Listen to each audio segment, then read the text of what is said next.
바울이 예수가 그리스도 아니라고 생각했던 가장 큰 이유가 뭐냐면은 나무에 달려 죽었기 때문이었습니다.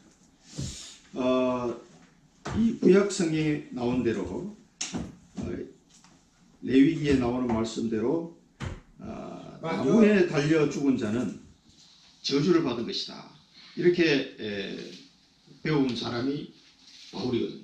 그래서 자기가 보니까 나무에 달려 죽었는데 어떻게 그분이 그리스도가 될 수 있을까? 그건 도저히 바울은 이해를 할 수가 없었어요. 그래서 예수가 그리스도라고 얘기하는 사람을 하나님을 반대하는 거다 이렇게 해서 잡아 죽인 거예요. 그래서 그 당시에 유대인들은 전부 다 이 말씀 때문에 구약을 알고 있는 사람들은 그 예수를 그리스도라고 믿지 못한 거예요. 그런데 하나님은 그걸 뒤집었어. 그러면 한 가지는 알고 한 가지는 모르는 거죠. 그러니까 우리가 모든 사람이 죄인이기 때문에 나무에 달려 죽어야 돼요. 그 십자가의 죽음이 우리를 향하고 있는 것인 줄을 미처 생각 못하는 거죠. 그래서 우리를 위해서 대신 십자가에 달려 죽는 모습인데 그분이 메시아고 그리스도인데 이 사실을 놓쳐버린 거죠. 그래서 단순하게 나무에 달려 죽은 자는 저주를 받은 자라고 그랬는데 그렇게 배웠는데 그분이 어떻게 그리스도가 될 수 있느냐라고 한 가지만 생각하고 한 가지 더 들어가면 뭐예요? 그 나무에 달려 죽어야 그리스도가 되는 거죠. 왜냐하면 우리가 죽어야 될 자리에 대신 속량의 피를 흘리셔야 되기 때문에 조금만 더 생각하면 알 수 있었을 부분인데 사실 바울은 이 말 때문에 자기 자신이 속아서 유대 율법주의로 오랫동안 이 사람이 살았습니다. 그래서 이런 부분들을 생각하면서 오늘 이 갈라디아 디아서를 쓴 것 같아요. 그래서 여기서 우리가 중요하게 알아야 될 내용이 듣고 믿음으로. 그러면은 이게 행위로 말미암는 것이 아니고 듣고 믿음으로 모든 게 지금 이 결과가 나온 거거든요. 그래서 오늘 우리가 예수를 믿고 의롭게 되어서 의인으로서 구원을 받은 것, 또 성령의 약속을 받은 것, 아주 중요한 내용들이 몇 가지입니다. 그 다음에 아브라함의 자손이다. 예수 믿는 사람은 다 아브라함의 자손이다 이렇게 얘기하는데 그 아브라함의 자손에 대한 내용이 뭔지 이렇게 봐야 되겠습니다. 그러면서 먼저 서론에서 우리가 봐야 될 게 우리 로마서에서 배운 내용입니다만 로마서 10장 17절에 뭐가 나옵니까? 믿음은 들음에서 나며 믿음은 들음에서 난다. 그리고 들음은 그리스도의 말씀으로 말미암느니라. 이 믿음은 들어야 믿음입니다. 그래서 말씀 잘 들어야 됩니다. 예배 시간에 빠지지 마라. 이 얘기는 뭐냐면 또 우리 주중에 다락방 하는 거는 계속 들려주는 거예요. 그래서 믿음은 들어야 자꾸 잘합니다. 그러니까 안 들으면은 나는 딴 사람 10번 들어 난 한 번만 들어도 돼. 나는 똑똑하기 때문에 라고 생각해서 차고 이게 굉장히 착각하는 겁니다. 많이 들을수록 많이 쌓이게 되어 있습니다. 그래서 믿음은 들음에서 합니다. 들으면 뭐입니까? 그리스도의 말씀입니다. 그리스도. 이 복음에 대한 말씀. 이 그리스도의 말씀을 계속 들어야 믿음이 자라납니다. 이 로마서 10장에서 우리가 배운 내용인데 그래서 오늘 읽으면 듣고 믿음으로. 듣지 않으면 믿을 수가 없어요. 한 번도 안 들어요. 지금 전 세계는 한 번도 이 그리스도의 말씀을 들어보지 못한 민족이 엄청 많습니다. 엄청 많아요. 지금 거의 한 절반 정도는 그래도 유 목사님 말씀하셨죠. 한 50%는 지금 지구상에 한 번도 못 들어본 사람들이. 그래도 그나마 우리나라 한 150년 전에 그때부터 이 복음이 들려오기 시작하면서 우리도 듣게 된 거죠. 누군가가 우리에게 얘기해 주지 않았으면 우리는 믿을 수가 없어요. 왜? 일단 들어봐야 뭐 믿든지 말든지 합니다. 그래서 이 들려주는 것 듣고 믿음으로 오늘 두 가지 내용을 발견하십니다. 오직 믿음으로 된다는 것과 믿음으로 구원받고 성령의 약속을 받고 아브라함의 자손이 된다는 것과 또 믿으려면 들어야 된다. 들으려면 어떻게 돼요? 누군가가 말해주는 사람이 있어야 들을 거 아닙니까? 이 비밀을 여러분 꼭 오늘 붙잡고 가셔야 됩니다. 그래서 로마서 10장 13절 14절에 보면은 누구든지 주의 이름을 부르는 자는 구원을 얻을 것이다. 주의 이름을 부르는 자. 주의 이름을 부르는 자는 구원을 얻을 것이다. 그래서 예수를 믿는다는 얘기죠. 주의 이름을 부르는 자는 구원을 얻을 것이다. 그래 놓고 그 뒤에 뭐라고? 그런즉 그들이 믿지 아니하는 일을 어찌 부르리요? 그럼 이 이름을 부르고 구원을 받아야 되는데 이러려면은 믿음이 있어야 부르죠. 믿음이 없는데 어찌 그 이름을 부르겠냐? 그러면은 이 믿음을 가지려면은 듣지 못하는 일을 어찌 믿으리요? 믿음을 가지려면 들어야 되겠다. 들어야 믿음. 믿어야 이름을 부르고 그래야 구원을. 그러면은 이 듣지 못하는 일을 어찌 믿으리요? 그 다음에 전파하는 자가 없이 어찌 들으리요? 그럼 들으려면은 전파하는 자가 있어야 돼요. 전파하는 자. 그 누굽니까? 전파하는 자가 전도자. 그러니까 전파하는 자가 없이 들을 수 없고 듣지 못하고서는 믿음이 생기지 않고 믿음이 없이는 주의 이름을 부를 수가 없어서 구원을 받을 수가 없단 말이에요. 그래서 결국 뭡니까? 복음을 전파하는 이 사람이 누군가 있어야 돼요. 그래서 하나님은 이 사람을 찾는 겁니다. 누군가에게 들려줄 사람. 굉장히 중요한 문제. 그래서 전도자. 이 전도자를 보고 우리는 제자를 부르죠. 제자. 너희가 내 제자가 되리라. 지난주에 말씀 받았죠. 요한복음 15장에 너희가 내게 붙어 있으면 많은 열매를 맺고 또 내 제자가 되리라. 그래서 이 전파하는 사람들이 제자입니다. 그래서 여러분들은 앞으로 이 제자의 삶을 반드시 살아야 돼요. 왜냐하면 이게 최고의 축복이기 때문에 이게 최고의 축복입니다. 이 축복을 놓치지 말라고 유 목사님 계속 전도와 선교를 얘기하는 겁니다. 전파하는 자의 삶, 제자의 삶 62가지 계속 나오죠. 그런 삶을 통해서 이 최고의 축복을 누리는 겁니다. 듣지 못하면요 한 번도 못 듣는 사람이 있다. 그래서 미전도 종족에게 복음 전하기 위해서 목숨 걸고 지금도 가는 사람이 있습니다. 그러니까 우리는 뭐 그렇게까지는 못하더라도 지금 여기서 몽골도 마찬가지죠. 거기 지금까지 라마 불교와 또 공산주의로 인해 가지고 몽골이 92년도에 보니까 민주화됐더라고. 그 전에는 공산주의 있었고 그 전에는 이 라마 불교 속에서 중국과 러시아의 식민지 국가로 뭐 거의 그렇게 살았던 사람들이거든요. 그래서 한 번도 복음이 들어가 본 적이 없는 곳이 몽골이에요. 중국에는 그래도 서양 선교사들이 이게 들어가 적이 있지만 몽골은 들어간 적이 없단 말이에요. 그래서 러시아가 복음이 있었으면 러시아가 정복할 때 복음을 전했을 때 러시아 복음이 없거든요. 러시아 정교예요. 러시아 정교. 그게 완전히 가톨릭하고 비슷하다고 보면 돼요. 오직 믿음 이게 안 돼 있는 종교가 러시아 종교거든요. 그래서 95%가 러시아 종교인 그 러시아가 하루아침에 공산주의에 무너졌거든요. 이게 성직자들 옷자락이 여기에 몇 센치로 하면 좋을까? 이거 가지고 맨날 싸우고. 그게 뭐 그리 중요합니까? 이거 소매 자락을 우리나라 옛날 양반들 보세요. 요 옷 길이를 조금 더 길게 해야 되나 작게 해야 되나 맨날 그런 거 가지고 성직자들끼리 모여서 싸움을 하고 앉았고 그런 나라죠. 그러니까 그 용사님 그때 말씀하실 때 보니까 러시아나 이런 유럽에 이게 박물관을 돌아보면은 진짜 복음이 전해진 게 단 한 번도 없는가. 맞죠. 그럴 정도로 심각해요. 그 껍데기만 이제 기독교 이것처럼 있겠지만 아니죠. 그나마 러시아 정교가 지금 개신교에서 러시아에 선교 들어가니까 국가에서 법으로 막았어요. 법이 통과됐어요.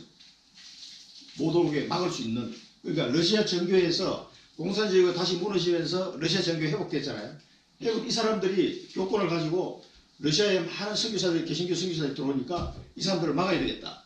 그리고 법적으로 국가에다가 자꾸 찔러가지고 작년 7월인가 그 법이 통과됐어요. 사실. 물론 중국만큼 이렇게 그 법을 가지고 집행을 안 해서 그렇지 러시아도 언젠가는 이렇게 선교사를 막을 시간표가 올 가능성이 많습니다. 한 번도 이 복음을 들어보지 못한 나라가 너무나 50% 지금. 그래서 우리는 이제 행복한 사람들입니다. 이 시대에. 그걸 보면서 오늘 본문에서 우리에게 주시는 말씀을 잘 붙잡아야 되겠습니다. 의인에 대해서. 우리 이들은 뭐 영화에 나오는 의인이 아닙니다. 뭐 뉴스에 나오는 의인 그런 의인이 아닙니다. 우리가 분명히 알아야 될 게 오늘은 이게 순서대로 안 나가고요. 좀 이게 순서가 섞이는데 3장 10절에 보면 율법의 행위에 속한 자들. 율법의 행위에 속한 자들. 그래서 이 율법주의는요, 특징이 뭐냐면 꼭 뭔가를 해야 돼. 내가 뭔가를 지키고 뭔가를 행하지 않으면 안 되는 줄 생각하는 사람이 율법주의자다. 그래서 이 율법의 행위에 속한 자들은 성경이 뭐라고 말씀해요? 저주 아래에 있다. 저주 아래. 이거 엄청납니다. 왜 그렇습니까? 3장 10절 무릇 율법의 행위에 속한 자들은 저주 아래 있나니 기록된 바. 구약성경이 어떻게 됩니까? 누구든지 율법책에 기록된 대로 모든 일을 항상 행하지 아니하는 자는 저주 아래에 있는 자라 하였습니다. 그러니까 자꾸 행위를 가지고 뭘 지켜야 된다, 행해야 된다고 주장하는 사람들은 저주 아래에 있다. 왜 그러냐면 구약성경에 보니까 율법 아래에 있는 자는 항상 행해야 돼. 하루라도 1초라도 삐걱하면은 안 되는 거란 말이야. 그러니까 당연히 이건 저주 아래에 있는 거예요. 저주 아래. 그래서 율법에 하나님이 율법을 주신 목적은 뭐라고 그러죠? 나는 절대 안 되는 인간이구나. 요거 깨달으라고 주신 거예요. 이 율법을 내가 도저히 이걸 지킬 수 없구나. 나는 죄인이구나. 이걸 철저하게 깨닫도록 하는 것이 누구나 다 마찬가지예요. 모든 사람은 죄인이다. 그래도 나는 좀 괜찮지 않을까? 이렇게 생각하는 사람은 착각이죠. 그래서 유대 율법주의자들은 나는 율법을 잘 지키고 뭐 어쩌고 저쩌고 저 이방인들은 뭐 저주받을 사람이라면서 그런 착각들에 살아갑니다. 그리고 하나님 율법에 주신 목적은 뭡니까? 그래서 내 힘으로는 절대 안 되기 때문에 나를 위해서 내 죄를 대속해줄 대속자 메시아가 필요하구나. 그리스도가 필요하구나. 이걸 깨닫도록 하기 위해서 하나님 율법 주신 거예요. 율법을 다 지키라고 준 게 아닙니다. 하나님이 그걸 모르고 주신 수가 없어요. 그래서 이 율법을 주신 목적은 그렇지 않다는 거예요. 우리 죄를 깨닫게 하고 그리스도가 필요하구나. 나는 반드시 그리스도가 필요한 인간이구나. 이거를 깨닫도록 하기 위해서 율법을 주신 거예요. 그런데 이 사람은 착각한 거지. 율법을 지켜야 돼.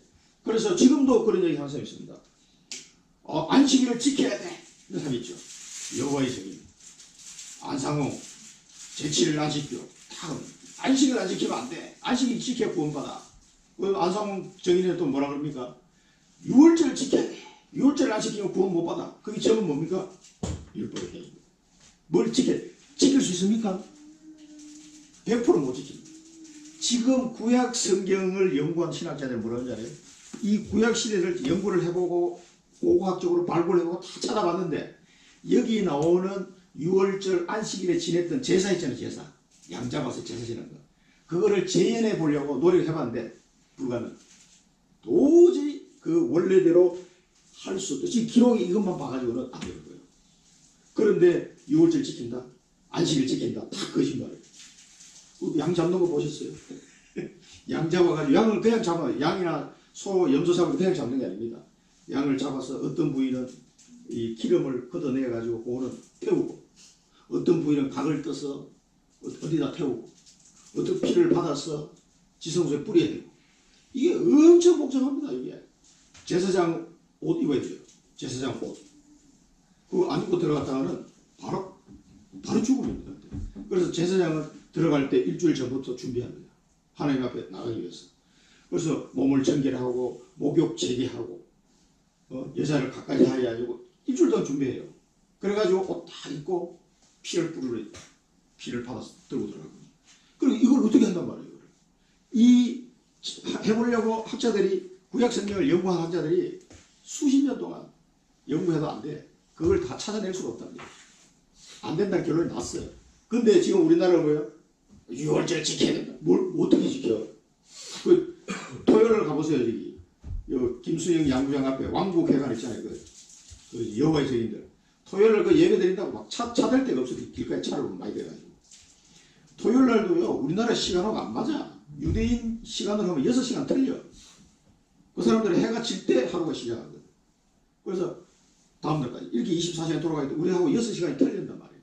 그러면 그런 걸 정확하게 지킬 줄도 모르면서 뭘 지켜야 된다, 지켜야 구원받는다. 이런 소리 하는 사람은 율법주의자. 처음 다. 그래서 안 되는 거예요. 그런 사람은 뭐예요?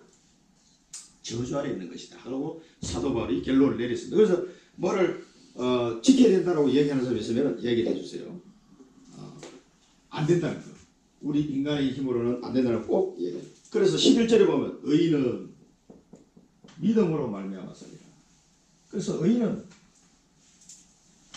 믿음 외에는 방법이 없어요. 오직 믿음. 의인은 믿음으로 말미암아 살려함과 같으니라. 하나님 앞에서 아무도 율법으로 말미암아 의롭게 되지 못할 것이 분명하니 이는 의인은 믿음으로 말미암아 살려함과 같으시라. 하박국 말씀을 가지고 또 이렇게 소개를 했죠. 그래서 율법은 믿음에 난 것이 아니다. 결론을 3장 12절에 보면 그래서 이 율법은 믿음으로 난 것이 아니다. 뭘 행해야 됩니다. 이 율법을 따라가려면 뭘 지켜야 되고 뭘 행해야 됩니다. 이 믿음으로 해결되는 부분입니다. 그래서 그리스도께서 우리를 위하여 준비하신 게 그리스도께서 우리를 위하여 저주를 받은 바 되사 율법의 저주에서 우리를 속량하셨으니 기록된 바 나무에 달린 자마다 저주 아래 있는 자라 하였습니다. 이 말을 할 때마다 사도 바울은 아마 가슴에 피 끓는 거 있었을 거예요. 왜? 자기가 이 말 때문에 그렇게 많은 사람을 잡아 죽였거든요. 그러니까 늘 스데반 집사 생각을 할 거예요. 그 죽이라고 자기가 찬성해가지고 옷 보관을. 그러니까 뭔가를 아는 것 같은데 잘못 알아버리면 그렇게 인생이 바보 같은 인생이 살아가게 되는 거예요. 그래서 율법은 믿음에서 난 것이 아니다. 그래서 그리스도께서 우리를 위하여 저주를 받아 속량하셨다. 그래서 이 율법을 우리는 지킬 수 없기 때문에 그리스도께서 대신 이 모든 율법을 완성하시고 우리 죄를 십자가에서 속량하셨어요. 그래서 우리가 오직 그리스도 십자가만 자랑하는 거예요. 십자가의 도만 자랑하는 거예요. 이거밖에 우리는 내세울 게 없어요. 내가 내세울 거는 십자가밖에 없어요. 다른 거 없다니까. 그래서 그리스도 이 속량해 주신 이 은혜가 우리에게는 최고의 축복입니다. 그래서 이 나무에 달려 죽은 것은 내가 달려 죽어야 되는 것, 내 대신해서 그리스도가 달려 죽었습니다. 그래서 3장 1절에 보면 어리석도다 갈라디아 사람들아 예수 그리스도께서 십자가에 못 박히신 것이 너희 눈앞에 밝히 보이거늘 누가 너희를 꾀더냐. 그리고 십자가에서 죽으신 것이 많은 증인들이 있었고요. 그런 많은 증인들이 증거하고 하나님이 그 은혜를 주셨는데도 이 갈라디아 교인들이 헷갈려가지고 또 율법주의자들에게 자꾸 흔들리니까 누가 너희를 꾀더냐. 그게 사단의 역사거든요. 그래서 오직 믿음으로 말미암아 살게 의인이 된다는 거 꼭 기억하시고 여기서 우리가 뭘 지켜야 된다 이런 사람이 있으면 꼭 이야기를 해주세요. 그래서 빌립보서 3장 9절에 보면 빌립보서 3장 9절에 보면 뭐라고 말씀하냐면 내가 가진 의는 율법에서 난 것이 아니요 오직 그리스도를 믿음으로 말미암은 것이니 곧 믿음으로 하나님께로부터 난 것이다. 믿음으로 하나님께로부터 난 것이다. 오직 그리스도를 믿음으로 말미암은 것이다. 이거 외에는 다른 길이 없습니다. 그래서 1페이지에서 우리가 붙잡아야 될 의자가 뭐냐면은 오직 믿음, 오직 믿음. 옆에서 헛소리하는 사람들 너 같은 게 어떻게 구원받을 수 있어? 저 인간은 안 돼. 이런 사람들 우리가 볼 때는 그게 뭐냐면 벌써 내 자신도요. 저 인간은 안 돼. 이렇게 얘기할 때는 나의 어떤 기준을 두고 얘기하는 겁니다. 그 사람도 믿으면 구원받을 수 있어요. 왜 이 인간은 저 인간 하는 걸 봐서는 도저히 그 말은 뭐냐면 그 사람의 행위를 보는 거거든요. 행위를 보면 우리는 다 똑같아. 하나님 앞에 다 죄인이에요. 그러니까 오직 믿음입니다. 저 인간은 안 돼. 이런 생각하시면 안 됩니다. 믿음은 다릅니다. 오직 믿음. 그래서 우리는 항상 얘기하는 겁니다. 오직 예수. 오직 예수. 무슨 예수가 열몇 명이 된다 우리나라에. 그러니까 자기가 제2의 예수라는 거예요. 자기가 제일 예수라는 거예요. 이런 인간들이 얼마나 많은지 몰라요. 오직 예수. 오직 예수만 그리스도입니다. 오직 예수. 이 이름으로 우리가 구원받죠. 그러면서 항상 예수. 그래서 우리가 구원을 받았지만 항상 예수 그리스도를 붙잡아야 돼요. 안 그러면 또 쏙습니다. 이게 얼마나 우리가 기준이 율법적으로 딱 되어 있는지 몰라요. 그래서 우리 생각이나 행동이 또 쏙습니다. 그래서 항상 예수가 돼요. 항상 예수. 오직 예수가 된 사람은 항상 예수. 매일 예수 그리스도 다 알아요. 그리고 영원한 예수. 오직 예수, 항상 예수, 영원한 예수. 이 예수 그리스도를 붙잡고 승리하시기 바랍니다. 이렇게 가지 않으면 또 갈라디아 교인들처럼 또 흔들릴 겁니다. 순간순간 얼마나 잘 흔들리는지. 성령의 약속을 주셨다고 해서 이 듣고 믿음으로 말미암아 성령의 약속을 주셨다. 성령의 약속이 뭡니까? 성령 내주. 성령을 받은 것이다. 3장 2절에 보면 성령을 받은 것이다. 내가 너희에게 다만 이것을 알게 하는 너희가 성령을 받은 것이 율법의 행위로냐 혹은 듣고 믿음으로냐. 우리가 예수 그리스도를 믿는 순간 성령이 나와 함께 하신다. 성령 하나님 내 속에 내 마음속에 들어와. 이것은 율법의 행위가 아니고 믿음으로 말미암아 된 것이다. 성령이 내주는 오직 믿음으로 된 것이다. 그래서 요한복음 14장 16절 17절에 예수님이 말씀하셨습니다. 앞으로 십자가 지고 부활하시고 떠나갈 것을 두고 제자들에게 말씀하셨죠. 요한복음 14장 12절에 다른 보혜사를 내게 보내주고요. 다른 보혜사. 이 다른 보혜사가 성령 하나님, 성령 하나님. 다른 보혜사를 내 이름으로 오실 그가 있습니다. 이 다른 보혜사를 보내신다 약속하셨고, 이 다른 보혜사는 영원히 너희와 함께 할 것이다. 영원히 우리와 함께 하신다. 예수님이 직접 제자들에게 말씀하셨습니다. 그리고 영원토록 우리가 함께 하시기 때문에 이 사실을 믿으시고 늘 이게 성령이 내주하고 성령이 나와 함께 하시는 거예요. 하나님이 성삼위 하나님이 나와 함께 하는 것과 마찬가지입니다. 성령이 하나님 함께 하신다는 거예요. 그리고 에베소서 1장 13절에 보면은 에베소서 1장 13절에 보면 뭐라 했습니까?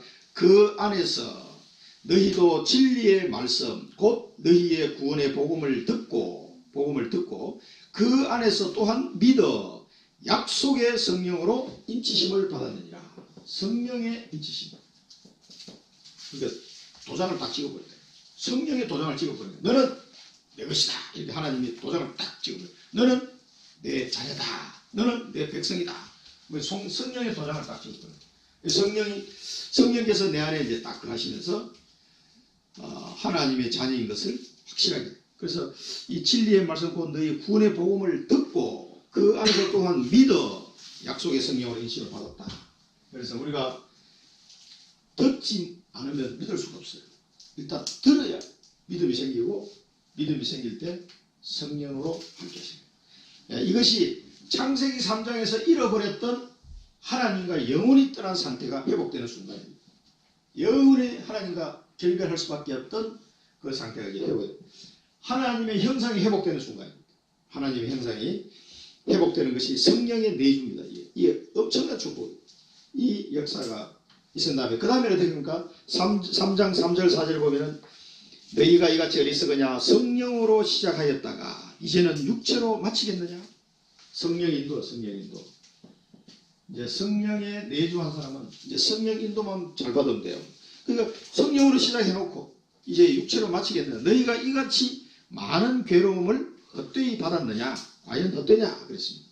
이 말은 뭐냐면은 성령의 인도를 받아서 우리가 환난이 오거나 고난이 오더라도 성령의 인도함을 받아 지금까지 왔다는 거죠. 그것이 다 헛된 거냐 그러면은 아니지 않느냐 이 말이에요. 그 언약의 여정 속에 걸어가는 거지. 성령 인도를 받아서. 그래서 우리는 하나님의 자녀는 성령의 인도만 받으시면 됩니다. 요한복음 14장에서 예수님이 또 말씀하시죠. 요한복음 14장 26절에 보면 성령께서 너희에게 모든 것을 가르치고 성령께서 너희에게 모든 것을 가르친다고 했어요. 또 내가 너희에게 한 말을 생각나게 할 것이다. 성령께서 영원토록.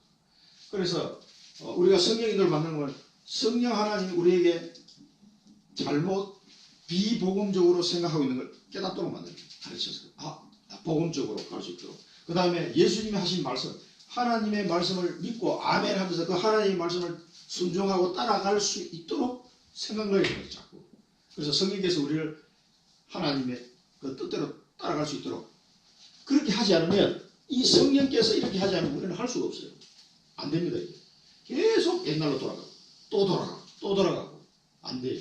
그래서 성령 인도를 받지 않으면 하나님의 계획 속으로 하나님의 말씀을 따라 순종하며 살아갈 수가 불가능합니다. 그래서 성령에서 우리를 가르치고 하나님의 말씀, 예수님의 그 말씀을 생각나도록 그렇게 하신다. 이 약속하십니다. 그러면서 성령의 역사, 성령의 역사를 또 이게 이제 성령의 약속들입니다. 성령의 역사를 약속했는데 너희 가운데 능력을 행하신다. 그래서 3장 5절에 보면 너희에게 성령을 주시고 너희 가운데서 능력을 행하시는 이의 일이 율법의 행위에서냐 혹은 듣고 믿음에서냐.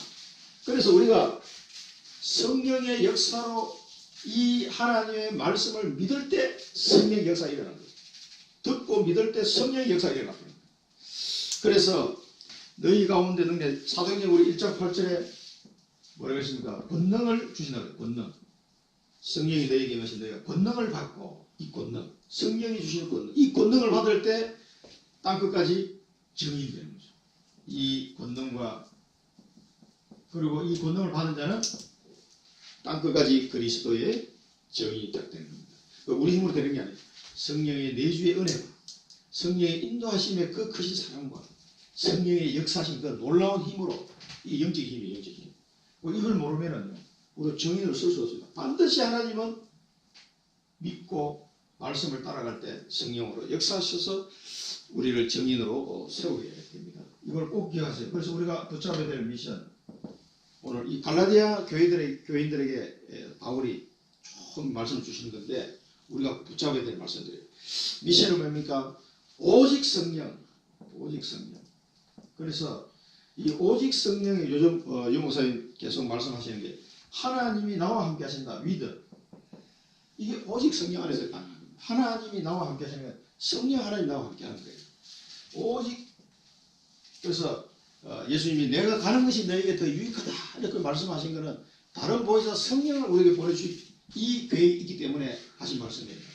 그래서 하나님이 나와 함께하는 비밀을 오직 성령 안에서 누리시고요. 계속 이 비밀을 그 다음에 우리와 함께하는 임마누엘 이게 성령 오직 성령을 누리는 겁니다. 그리고 원네스 하나님의 계획을 이루는 원네스 이게 뭡니까? 오직 성령을 누리는 거예요. 그래서 우리의 미션은 오직 성령입니다. 오직 성령 가운데 이번 주간에 하나님 나와 함께하는 리더의 비밀과 임마누엘 비밀과 원네스의 비밀. 원네스 하나님과 나와 원네스가 되면 어떻게 돼요? 소통합니다. 하나님과 나와 원네스로 소통하고 이 비밀을 가진 자 사람들 간에 또 소통하고 그러면 굉장한 능력이 나타납니다. 그게 권능이에요. 그래서 성령의 역사는 원네스 할 때. 그래서 며칠 전에 밤에 혼자 기도하는데 그런 생각이 들더라고요. 야, 우리 이 영적 싸움을 하려고 그러면 많은 목사님들이 각 교회에서 기도하고 있을 텐데 야, 저 목사님들이 굉장히 중요하구나 이런 생각이 확 들더라고요. 갑자기. 왜냐하면 한 사람이라도 더 있는 게 낫지 없는 것보다는. 그래서 아무리 좀 미약해 보이는 목사님이라도 곳곳에서 기도하고 있으면 이 원내서가 돼서 하나님의 계획을 이 청주 복음화라는 큰 틀을 놓고 보면은 각 교회마다 이 기도의 불꽃이 끊어지지 않아야 돼요. 그러니까 한 군데라도 더 있는 게 유익한 거예요. 그게 그런 생각 되니까 그 많은 목사님들이 막 머리에 싹 스쳐 지나가면서 다 너무너무 중요한 분들이 이런 생각이 불현듯이 들더라고요. 그래서 누군가는 그 밤중에 새벽에 일어나서 기도하는 그런 기도의 파수꾼들이 곳곳에 초대해가지고 기도하는 거예요. 그리고 곳곳에서 이 복음의 말씀을 전파하는 거예요. 전파하는.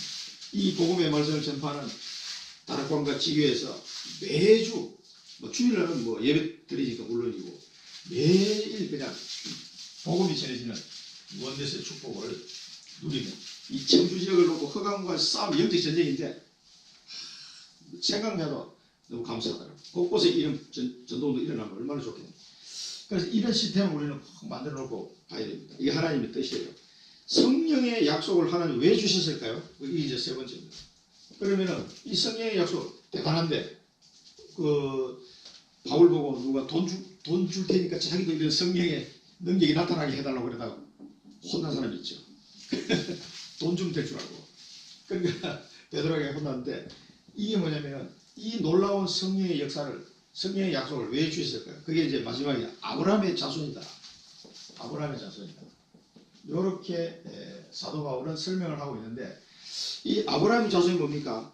아브라함이 하나님을 믿음에 그에게 의로 정하셨다.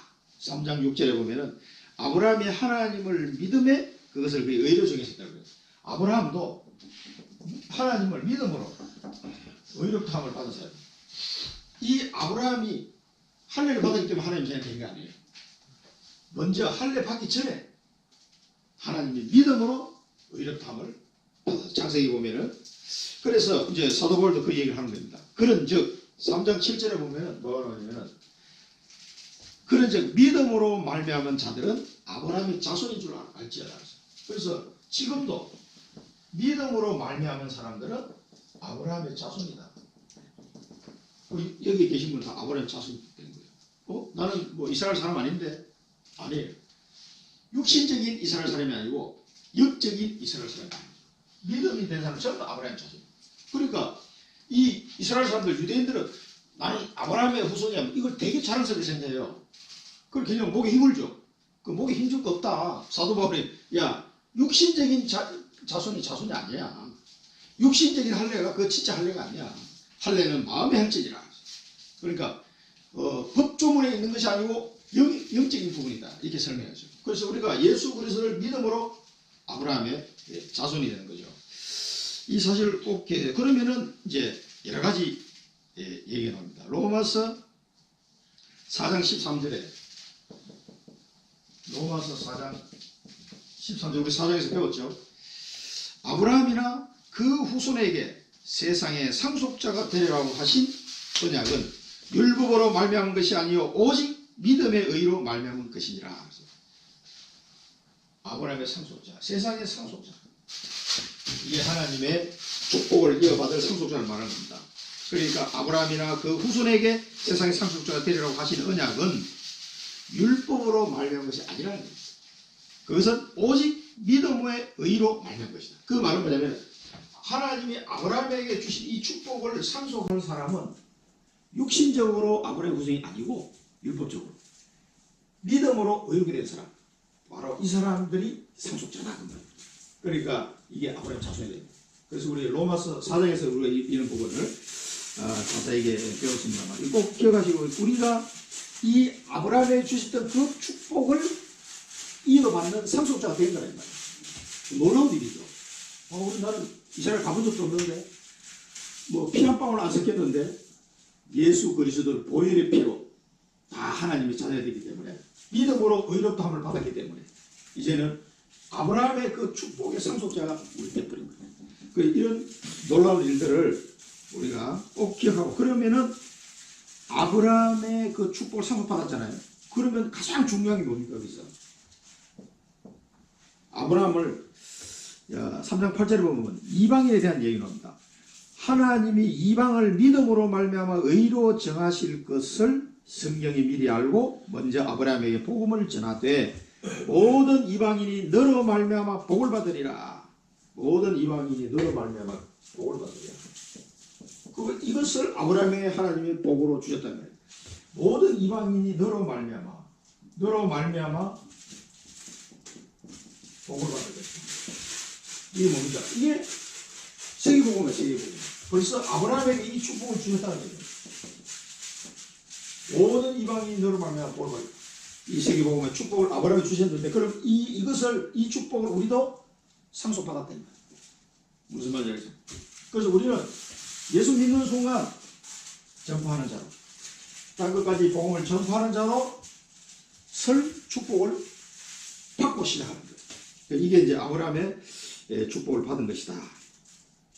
너로 말미암아 모든 이방인들이 복을 받게 될 것이다. 그러면서 3장 9절에 그러므로 믿음으로 말미암은 자는 믿음이 있는 아브라함과 함께 복을 받느니라. 그래서 이 믿음이 있는 자는 아브라함과 함께 복을 받는다. 그 복이 뭐냐면 세계복음화 하는 복이에요. 돈벼락이 떨어지는 거냐? 아닙니다. 이 믿음으로 자는 하나님과 함께 아브라함과 함께 그 복을 받게 된다. 믿음으로 말미암은 자는 믿음이 있는 아브라함과 함께 복을 받느니라. 이 복이 세계복음화하는 복입니다. 이 축복.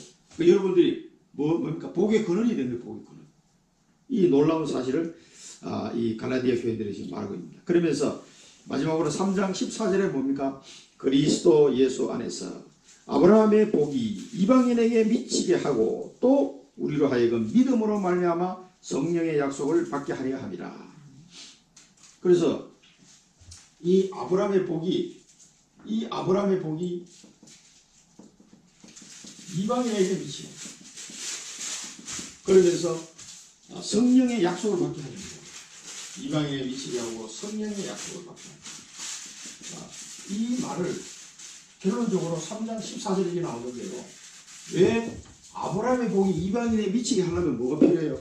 반드시 성령의 약속이 필요합니다. 이 성령의 내주 인도 역사가 아니고서는 이방인에게 아브라함 복이 전달되도록 할 수가 없어요. 그래서 이 성령의 약속을 받았다는 것을 또 이야기합니다.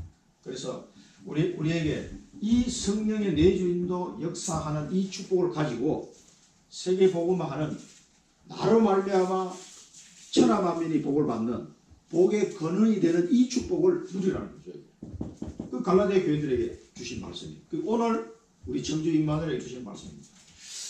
내가 이제는 아브라함과 함께 복을 받은 자구나. 아브라함이 받은 축복을 내가 상속받은 자구나. 이 사실을 알고 이제는 나를 이방인들에게, 모든 사람들에게 복음을 전하는 세계복음화의 축복을 아브라함에게 주셨던 것처럼 나에게도 주셨구나.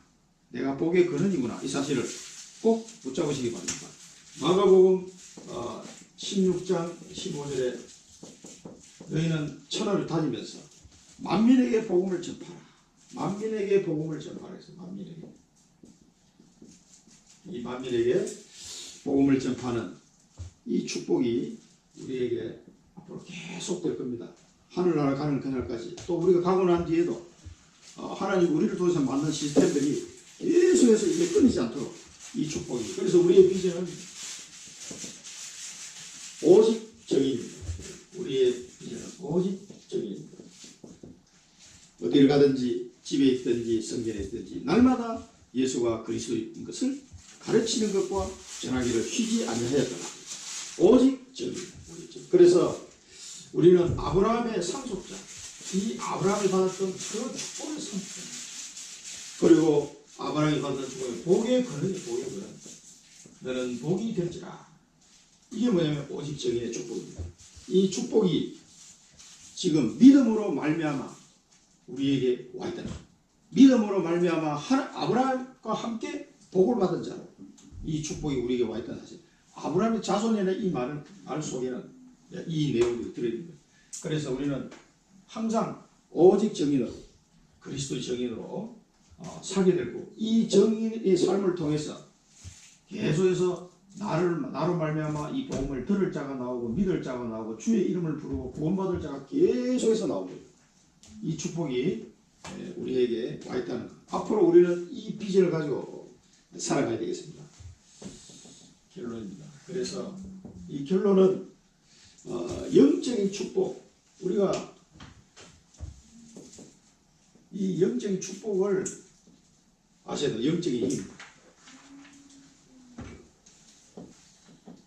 성령이 나와 함께 영적인 힘. 이 축복을 가지고 우리는 이제는 오직 믿어야 하는 이유를 알고, 그리고 오직 성령으로 하지 않으면 안 된다는 이 약속을 분명히 우리가 알고 소유를 해야 됩니다. 그래서 나는 오직 정인으로 살겠다. 오직 정의의 삶을 살기를 우리 작정하고 기도하며 이 복에 권연되는 축복을 매일 누리시기 바랍니다. 기도하겠습니다. 살아계신 하나님 아버지, 은혜를 감사합니다. 저희들을 사랑하셔서 오직 예수 그리스도를 믿음으로 말미암아 의롭다함을 주시고 엄청난 하나님의 자녀라는 이 놀라운 축복을 허락하여 주심을 감사드립니다. 어떤 행위가 아님을 기억하게 하시고, 그래서 사단의 속삭임에 속지 않도록 오직 믿음 안에 있음을 늘 기억하게 하여 주옵시고, 이제는 성령의 약속을 주셔서 성령의 내주인도 충만 역사하시는 그 은혜 속에서 예수 그리스도의 정인으로 설 수 있도록 저희들을 인도하심을 감사드립니다. 이제는 오직 정인으로 아브라함의 자손으로 아브라함이 주신 상속자의 복을 누리는, 그래서 모든 이방인들에게 만민에게 이 생명의 복음을 전하는 삶을 살아갈 수 있도록 정인의 삶이 될 수 있도록 저희들을 꺼내주시고 인도하여 주옵소서. 감사드리며 예수 그리스도 이름으로 기도드립니다. 아멘.